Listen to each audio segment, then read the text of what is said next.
Hello and welcome to my very first YouTube video. I'm so excited to have you here.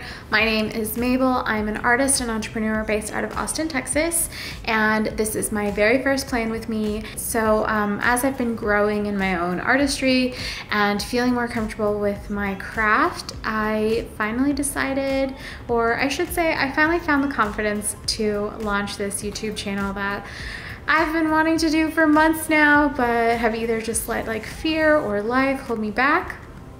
So I'm here now and I'm so excited. One of the main topics for this channel is going to be bullet journaling content. I discovered it at the end of last year and just absolutely fell in love with it. I am so excited to have this platform to really share that content with you, hopefully to inspire some of you to discover the world of bullet journaling and understand why it's just the perfect outlet for you if you love all things organizing and art. It's awesome.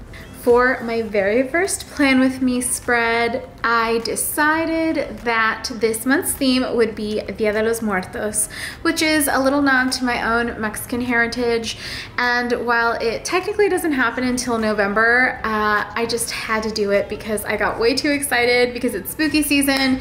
And truth be told, we haven't had much to look forward to this year, so I just had to go ahead and do it. If you don't know much about Dia de los Muertos, that is Spanish for Day of the Dead. It is a holiday celebrated originally in Mexico and through other Latin American countries.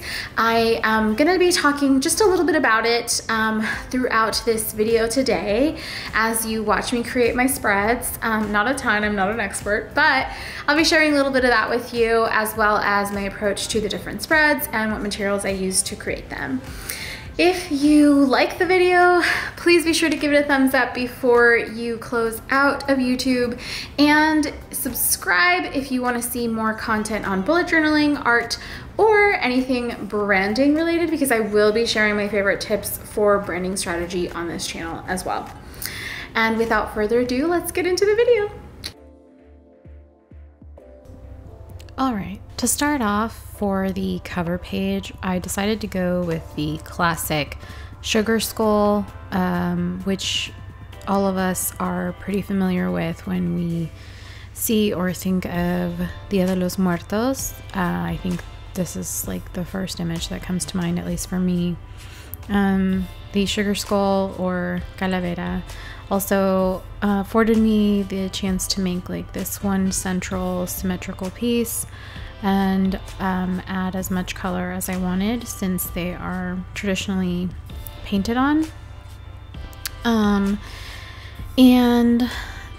I just felt like going kind of all in with the color scheme, and so I used every color in the rainbow plus pink, and just had a lot of fun with it.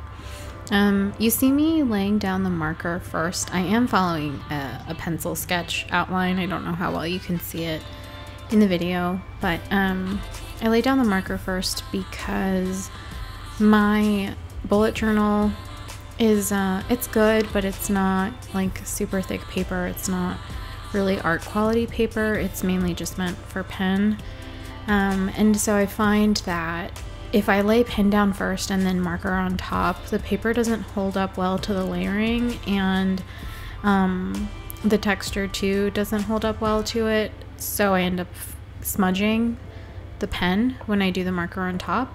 And so the way that I make it work for me in this journal is I just lay the marker down first and then the pen on top. As you can tell, I'm using Tombow dual brush pens and Crayola Super Tip for the red, and then all of the ink pens are Pigma Microns. I will leave the description, I'll leave the exact pens, the numbers and everything in the description for you so that you can see exactly what I'm using. But I'm using the Pigma Micron 01, 05, and 08 for all of the line work. And yeah, now I'm adding the black definitions to the sugar skull So like the concaves of her eyes and her nose, and just doing kind of random doodles that I think of as I go along the way. The doodles on the face were mostly freehanded, and then her hair was freehanded as well.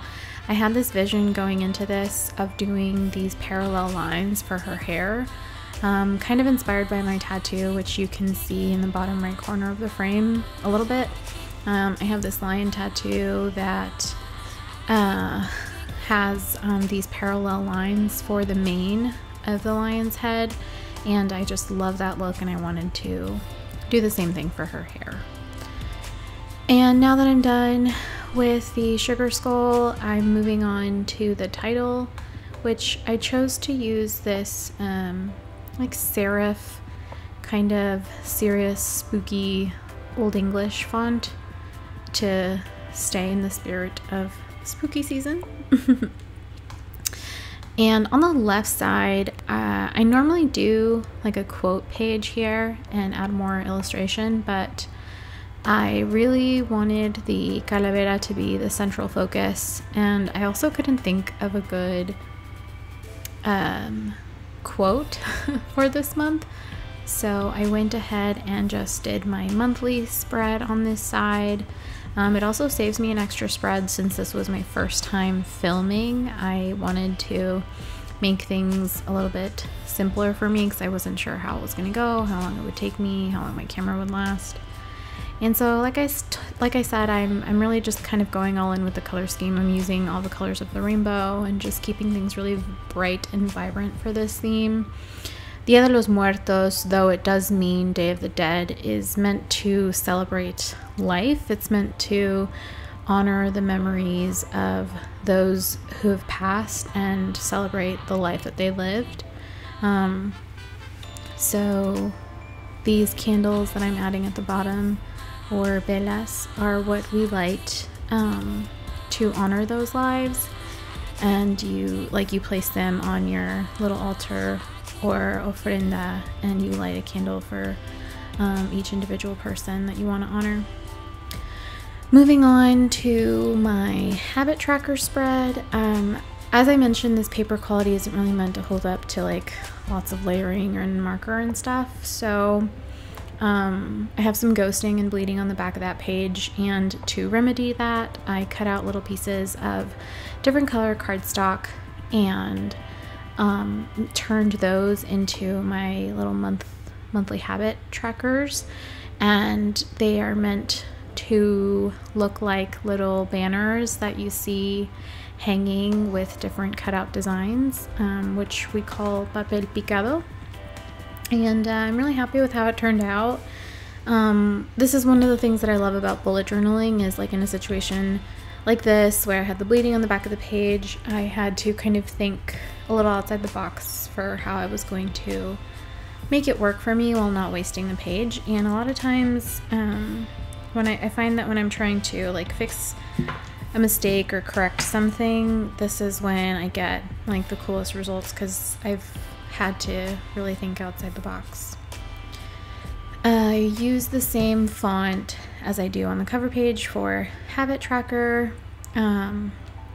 or for the word habit, and then tracker is just kind of like a simple font. And then here I fill in the space with this little green doodle banner. I don't know what to call it, but it's just like a little design. I finally just go in and add the black banners that are going to be the title for each habit that I'm tracking, and what I'll do is go in with my white gel pen to write the title over the black banner. Next, I'm creating the mood tracker, which honestly I wanted to just keep really simple, because I feel like I was a little bit nervous going into this because I knew I was filming it and I just didn't know how long it was gonna take, and it's really weird to do something that you do all the time with like a camera and light around you. So I kept it simple, and I just did more papel picado banners, and this time, you know, I drew them and then I'll color them in for my mood that day. So there's 31 banners, one for each day of the month.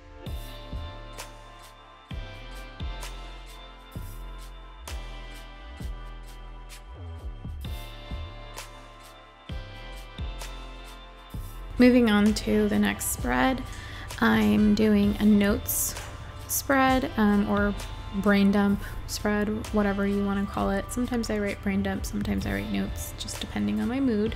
It's all the same, but this is kind of my busier season in the work that I do, and now that I've added YouTube to my list of projects, I need a lot of space to jot down my notes and my ideas. While I do love getting really creative with my bullet journal and using it as an outlet for my artwork, its primary purpose for me is really to serve as a tool for productivity. So I kind of let all of that energy, the creative energy, like really channel into the cover page, and then the rest of the spreads, I try not to worry as much about them because I care more about the functionality of my spreads. So here I'm just doing some simple little doodles, and that's my dog you just heard shake her ears. But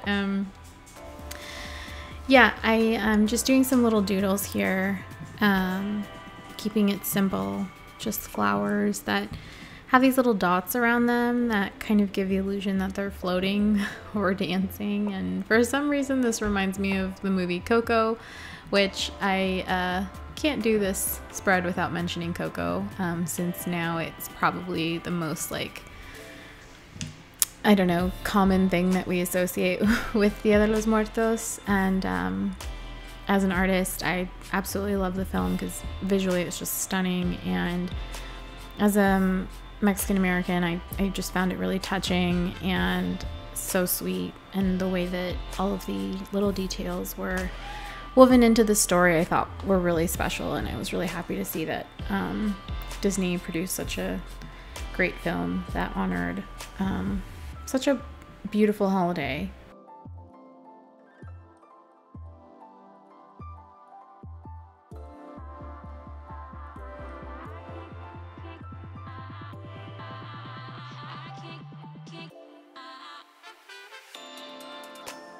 So I decided to go back to my monthly spread to add some little flower doodles to this like negative space at the top. I just didn't really like how it looked.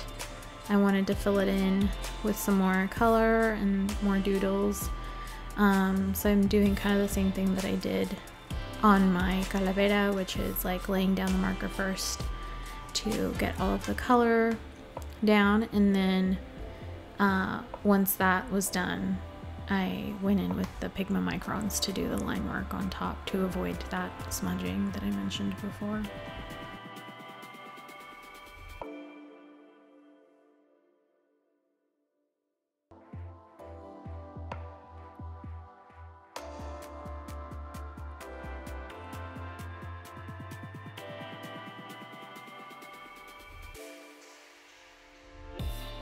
And finally, for the last spread in this video is my first weekly spread. Since I discovered bullet journaling at the end of last year, this has been the spread that I have been the most concerned with, like, experimenting. It's the spread that I use the most in my, like, day-to-day and just in the bullet journal in general. It's like the most important one. This is, you know, the spread I look at every single day when I'm planning my tasks and looking at my week, which I do every Sunday night. And for me, this particular spread is the one that works best. I just like having a good look at the week, and at the same time having enough room in each day to kind of do like an itinerary for the day with my events, appointments, and tasks. I leave some room at the top for like a grocery list or tasks that maybe take a little bit longer to get done throughout the week, or just reminders for the following week. And that completes this plan with me. I hope that you enjoyed the doodles and the color scheme. I had a lot of fun with it. It makes me really, really happy to look at it. The colors are just so happy and vibrant, and it just makes me excited for spooky season and to have this be the first plan with me that I share with all of you. Leave me a comment below to let me know if you enjoyed it, and thank you so much for watching. I'm so excited to start this with you, and I can't wait to see you in the next one.